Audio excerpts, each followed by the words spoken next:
Bismillah. Assalamualaikum warahmatullahi wabarakatuh. Bismillahirrahmanirrahim. Alhamdulillahi rabbil alamin. Wa bihi nasta'inu ala umurid dunya waddin.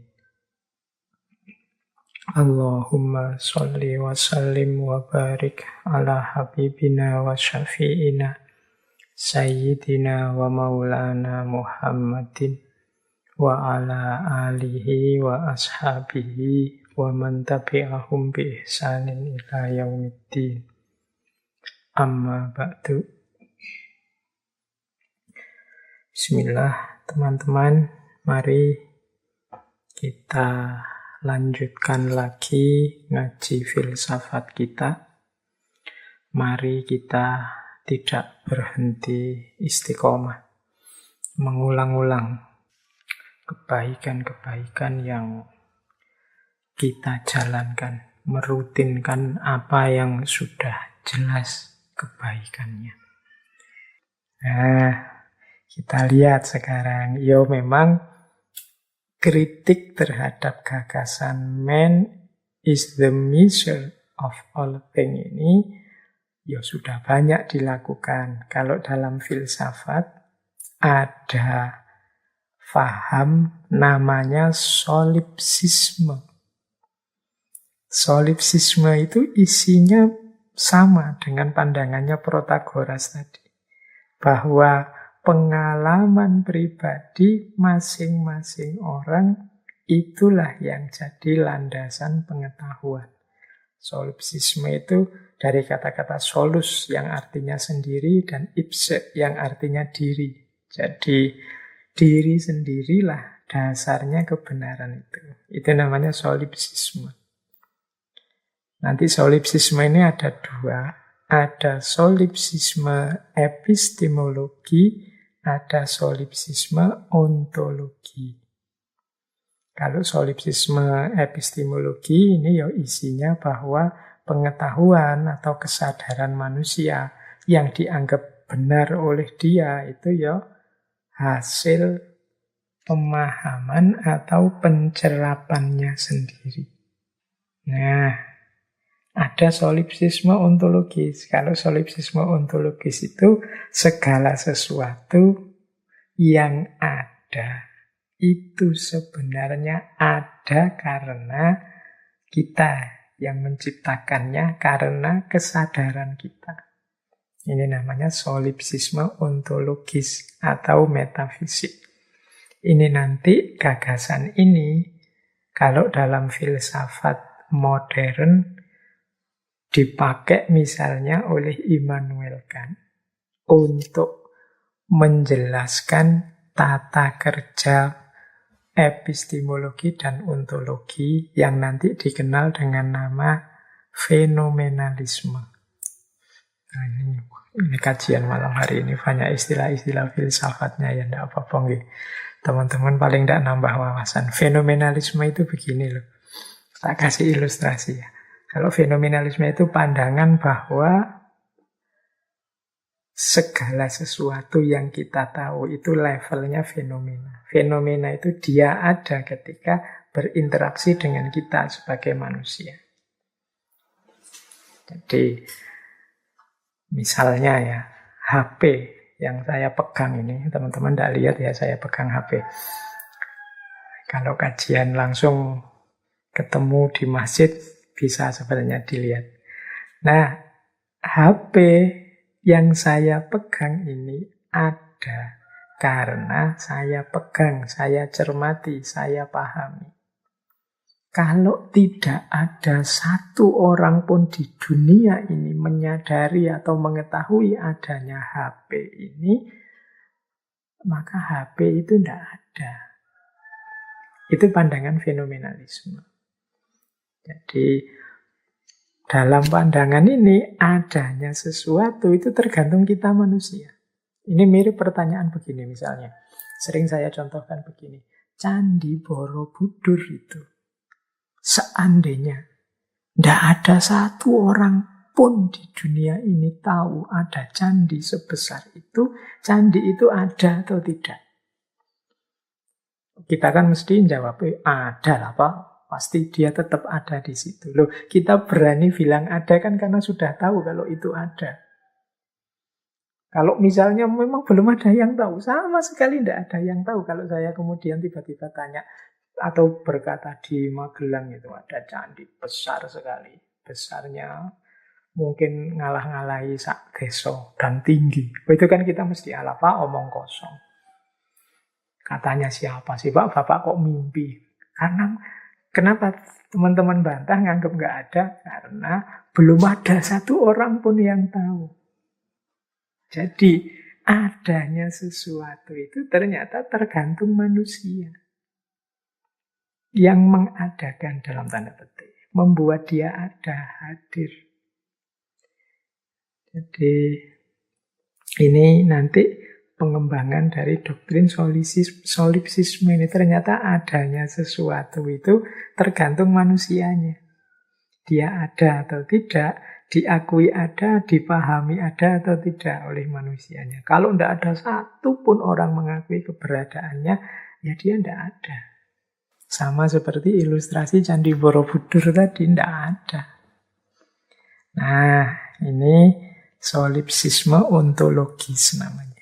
Adanya sesuatu itu bergantung kepada pencerapan atau kesadaran manusia tentang sesuatu itu. Makanya kalau dalam teorinya Immanuel Kant itu kan ada konsep sesuatu apa adanya yang asli, yang sejati itu tidak ada. Sesuatu itu selalu saja sesuatu menurutku, menurutmu, menurut seseorang. HP ini aslinya seperti apa sih? Kita tidak akan tahu. Selalu saja yang kita tahu itu HP menurutku. HP sejauh yang aku pahami. Terus kita bilang, loh Pak, bisa Pak. HP itu kan hakikatnya alat komunikasi. Ya, kesimpulanmu bahwa HP itu alat komunikasi itu kan versimu. Mungkin orang lain nggak menyimpulkan itu. Mungkin adikmu yang kecil nggak menyimpulkan HP ini alat komunikasi. Mungkin bagi dia alat main game saja. Jadi aslinya barang ini seperti apa? Yo, tergantung menurut siapa. Siapa yang memahami, siapa yang mencerapnya. Nah, itulah doktrin fenomenalismenya Immanuel Kant. Bahwa barang apa adanya itu tidak akan ketemu. Yang selalu kita temukan sesuatu menurutku, sesuatu menurutmu, sesuatu menurut dia, dan lain sebagainya. Nah, ini sebenarnya melanjutkan man is the measure of all things tadi. Ternyata ukurannya segalanya, ada atau tidaknya, kualitasnya apa, itu ya manusia. Yang membunyikan manusia. Dunia ini indah apa tidak indah, manusia yang membunyikan. Pandemi ini manfaat atau mudorot, manusia yang membunyikan. Oke, semoga sampai di titik ini teman-teman sedikit-sedikit bisa menangkap. Nah, cuma memang pandangan seperti inilah nanti yang melahirkan, kalau di dunia modern muncul nanti egoisme, individualisme, antroposentrisme yang kemarin kita banyak singgung di etika lingkungan, termasuk rasisme. Rasisme itu kan ketika orang merasa rasku yang paling unggul, rasku yang paling baik, sementara suku sana juga rasku yang paling unggul, rasku yang paling baik. Karena merasa masing-masing ukuranku lah yang berlaku. Kebaikan versiku lah yang harus diterima.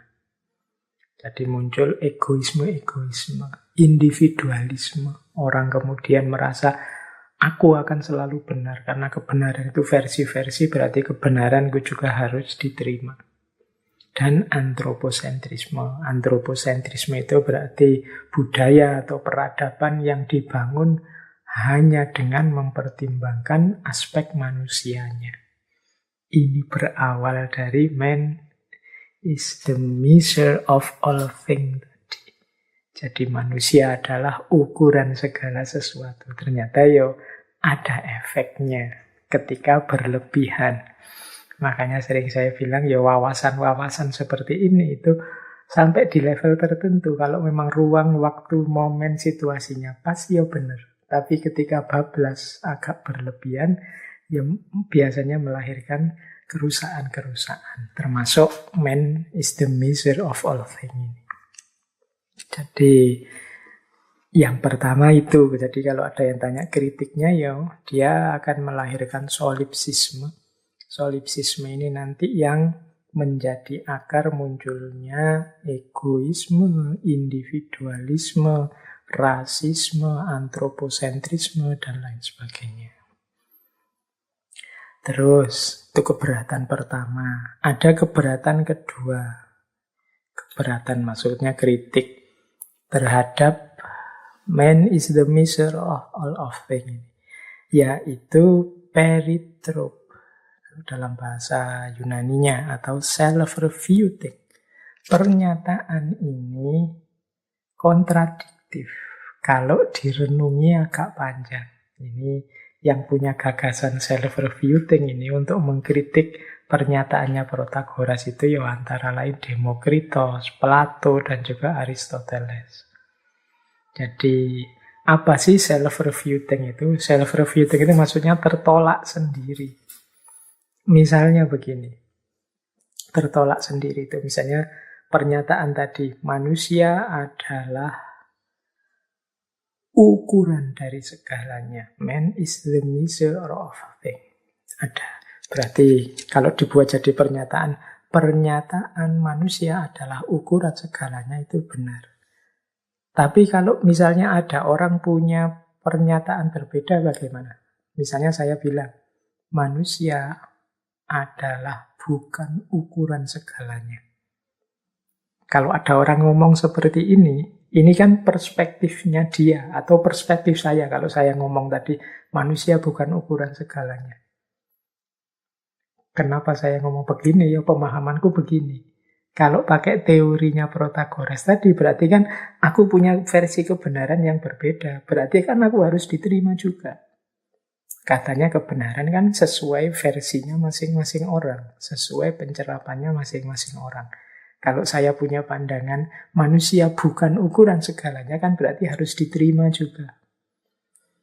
Kalau pendapatku ini harus diterima juga, berarti self-refuting. Self-refuting itu ternyata bisa membatalkan pandangannya Protagoras tadi, bahwa manusia adalah ukuran segalanya. Ini kalau filsafat itu senang main-main dengan logik seperti ini. Jadi ada kontradiksi dalam pernyataan itu. Bagaimana dia berhadapan dengan pernyataan yang sebaliknya. Mau tidak mau kan kalau ada perspektif yang sebaliknya juga diakui sebagai kebenaran. Tapi kalau pernyataan ini diakui sebagai kebenaran, dia memfalsifikasi, menggugurkan kebenaran sebelumnya. Itu persis seperti problem apakah kita harus demokratis pada orang yang tidak demokratis. Anti-demokrasi. Nah, ini kan juga sulit kita secara logis loh ya. Untuk menjawabnya. Kalau secara ideal, ideologis mudah. Kalau secara logis kita sulit menjawab apakah kita harus demokratis juga pada orang yang tidak demokratis atau anti-demokrasi. Sama dengan pernyataannya Protagoras ini. Manusia adalah ukuran segalanya. Kebenaran itu harus kita akui. Versinya masing-masing orang. Nah, sekarang kalau saya bilang manusia bukan ukuran segalanya, berarti kan kebenaranku harus juga diakui. Berarti dia juga harus bilang, oh iya, menurut perspektifmu berarti itu kebenaran. Tapi kalau ini diakui juga berarti man is the measure of all of things tadi juga harus diterima. Kalau dalam konteks tertentu dia tidak benar, tidak valid. Karena kebenaran yang sebaliknya juga kan harus diakui. Mengapa kok kebenaran sebaliknya harus diakui? Karena asumsinya semua kebenaran harus diakui. Ini namanya self-refuting. Ini zaman dulu awal-awal ngaji filsafat ketika membahas logika ini banyak. Saya contohkan hal-hal yang self-refuting ini. Yang saya ingat misalnya begini. Kalau saya bilang misalnya, ini cuma contoh ya, ini kalimat-kalimat kontradiktif. Kalau dalam bahasa filsafat ini model-model berpikir tautologis, yang bulat. Misalnya, kalau saya bilang semua orang Indonesia itu bodoh, pembohong semua. Nah, misalnya saya bilang begini, kalau saya bilang semua orang Indonesia itu pembohong. Padahal kenyataannya saya juga orang Indonesia. Loh, pernyataanku semua orang Indonesia pembohong itu berarti kan kena juga pada diri saya. Aku orang Indonesia. Berarti aku juga pembohong kan? Kalau aku juga pembohong berarti pernyataanku juga tidak boleh dipercaya karena pernyataanku bohong.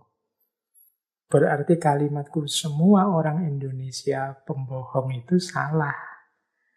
Kalau pernyataan ini salah, berarti yang benar kan sebaliknya. Semua orang Indonesia jujur. Tapi kalau semua orang Indonesia jujur, saya kan juga orang Indonesia tadi. Berarti saya kena juga hukum jujur. Berarti yang saya sampaikan jujur. Kalau yang saya sampaikan jujur, berarti kalimatku yang awal tadi, semua orang Indonesia pembohong, benar. Tapi kalau itu benar, kena saya lagi. Berarti saya pembohong. Dan seterusnya, bulat ya. Ini namanya tautologi. Ini mungkin kapan-kapan kita bikin sesi lagi tentang cara berpikir dan kesesatannya. Baik, itu paling tidak untuk ngerem kita bahwa pandangan-pandangan relativistik, bahwa kebenaran itu relatif, harus sesuai versi masing-masing orang, itu juga ada aspek negatifnya. Meskipun dalam konteks tertentu dia membawa kebenarannya. Jadi ini gagasan pertama yang dibawa oleh Protagoras.